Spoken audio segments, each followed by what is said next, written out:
Good morning, fourth grade. Today our math review lesson is going to be on rounding.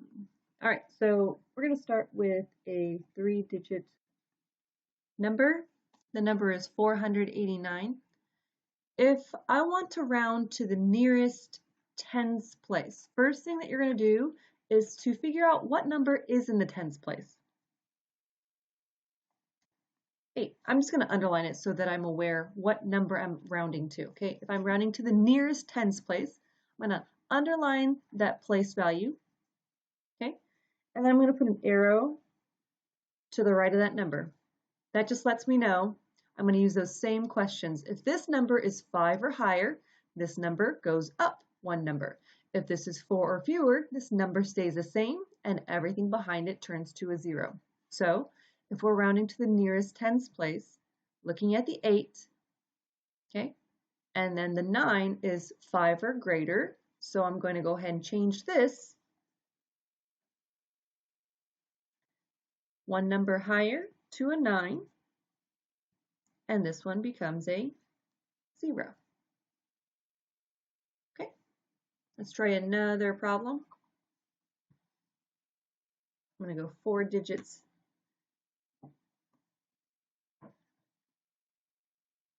All right, if I want to round to the nearest hundreds place, I want to go ahead and underline the number in the hundreds place. That's my 3, and I'm going to put an arrow above the number right to that number. All right, same thing. If this number is 5 or greater, this number goes up, everything becomes a 0. If this number is 4 or fewer, this number stays the same. Again, everything behind it turns to a 0. So, is this number going to stay the same or is it going to go up?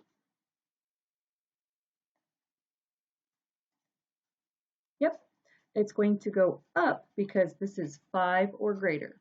5 or greater, this underlined number goes up one digit.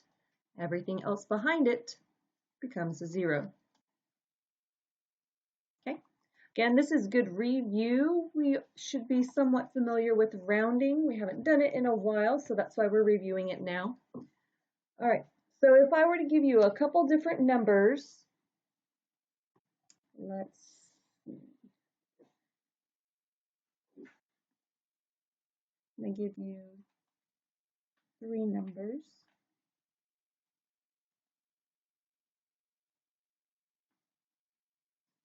Okay, and I want to see which, if any of those numbers, would round to 20,000. Okay, and I'm going to go ahead and take a look at the thousands place. So if I'm rounding to the nearest thousands place, I want to see or know which of these numbers, if any of them, would round to 2,000, or excuse me, 20,000. Okay, so again, first thing that you need to do is recognize which number is in the thousands place. I'm just going to underline each number here so that I know. Okay, and then I need to look to the right of that underlined number, starting with this one. Okay, so 5 or greater, this number goes up. 4 or fewer, this number stays the same. So what's going to become of this number? Yep, that 8 is going to become a 9, so it's going to become 19,000. So even though it goes up, it's still not rounded to 20,000. Okay, so let's take a look at the next number.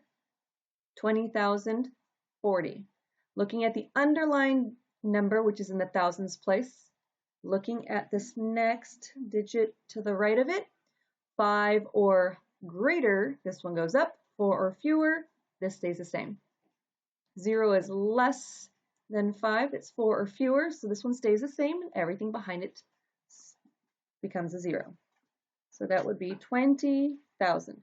So we see that 20,040 rounded to the nearest thousands place would round to 20,000. All right, let's take a look at this next one here. Again, in the thousands place, looking to the right of that number, this is 5 or greater. This one goes up. 4 or fewer, it stays the same. Again, everything behind the underlined number turns to a 0. So let's see. This is 4 or fewer, so this number is going to stay the same. Okay, and everything behind that underlined number becomes a 0. So When rounded to the nearest thousands, the only number that rounds to 20,000 is 20,000, or excuse me, is 20,040. Okay, so just keep practicing. Make sure that when you are rounding to a place value, you underline that place. Look to the right and ask yourself, is this arrow number, is it 5 or greater? If so, that underlined number becomes 1 greater a number, everything behind it becoming a 0. If that arrow number is 4 or fewer, that underlined number stays the same. Again, everything behind it turns to a 0. Okay, good practice. Let's see if you can work on your thousands place, hundreds place, tens place. If you want to challenge yourself, maybe 10,000s place. Okay, and see if you can continue with your rounding game and improve your skills with your reviewing. Okay, if you have any questions, you know what to do. Otherwise, have a great, happy Friday, and I look forward to seeing you guys on Monday. All right, have a good one, and